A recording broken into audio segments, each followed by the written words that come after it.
di depan kita ini itu ada fase kelima. Fase kelima itu Nabi punya bahasa yang luar biasa, inspiratif buat kita.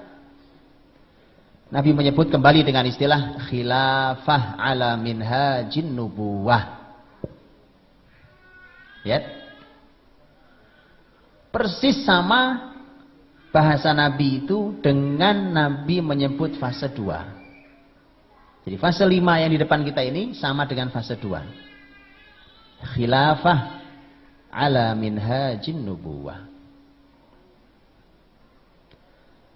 Kalau Nabi menyebut dengan bahasa yang sama, ini kan lisan Nabi semua, dan lisan Nabi lisan terbimbing oleh wahyu, maka itu artinya bahwa mari kita samakan.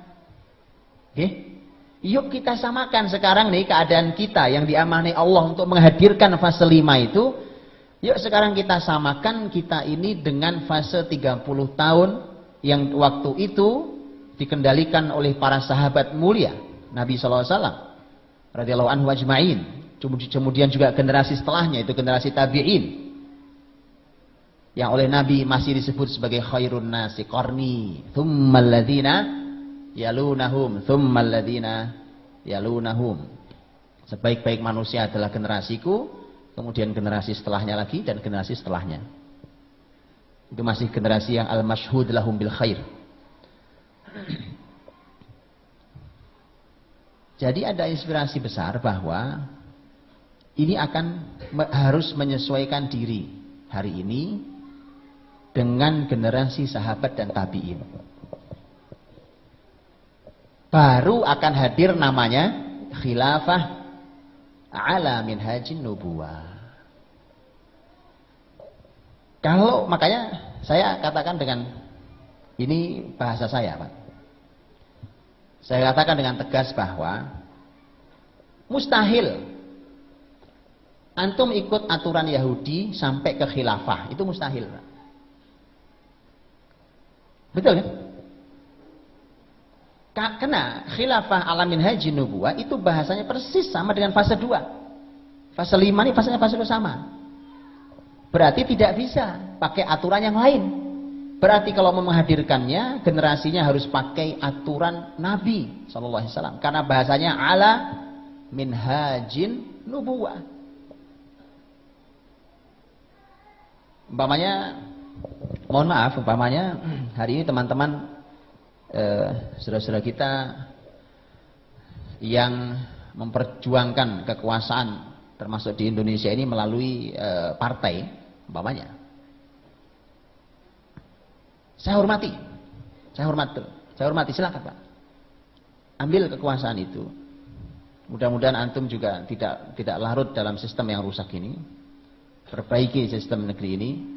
Tetapi tidak akan pernah ideal. Tak akan pernah ideal. Apalagi sampai pada titik khilafah ala minhajin nubuwah. Enggak ada, Pak. Tak akan pernah sampai. Dijamin. Bagaimana mau sampai pada titik khilafah ala minhajin nubuwah pakai jalan Yahudi? Kan nggak mungkin kan? Lewang demokrasi pemilu ini adalah jalannya Yahudi. Saya tidak bicara hukum demokrasi. Demokrasi wilayah yang perlu didiskusikan silakan diskusikan. Tetapi saya tidak bicara itu. Silakan. Ya. Ada juga sebuah tesis yang saya kira perlu untuk dibaca. Ini tesis bahkan diujinya di Gaza, negeri jihad, Pak. Di negeri jihad. Ini tesis diuji di Gaza.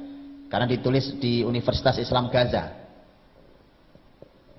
Judulnya adalah ini judul tentang masalah al-musyarakah as-siyasiyah fi dhillil anzimatil mu'asirah.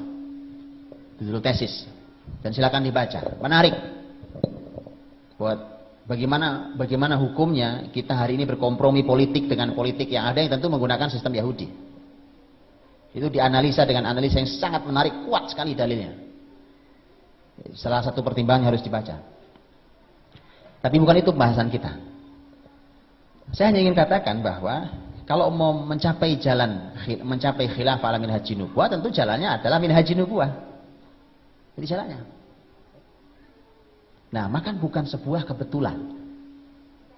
Kalau hari ini tiba-tiba kata khilafah itu muncul dari lisan siapapun. Apa antum mendengar kata khilafah sering disebut oleh orang di Indonesia ini 20 tahun lalu? Sekarang tiba-tiba semua orang bicara khilafah. Apapun kelompoknya. Apapun kelompoknya. Bicara khilafah. Sudah zamannya. Allah ingin tunjukkan sudah waktunya. Tetapi PR-nya bukan nungguin kita, Pak. Kenapa kita harus nungguin? Kita orangnya, bukan kita nungguin. Cuma kalau kita mengatakan kita orangnya, mari menyesuaikan diri dengan konsep nubuah tadi itu. Konsep Nabi SAW.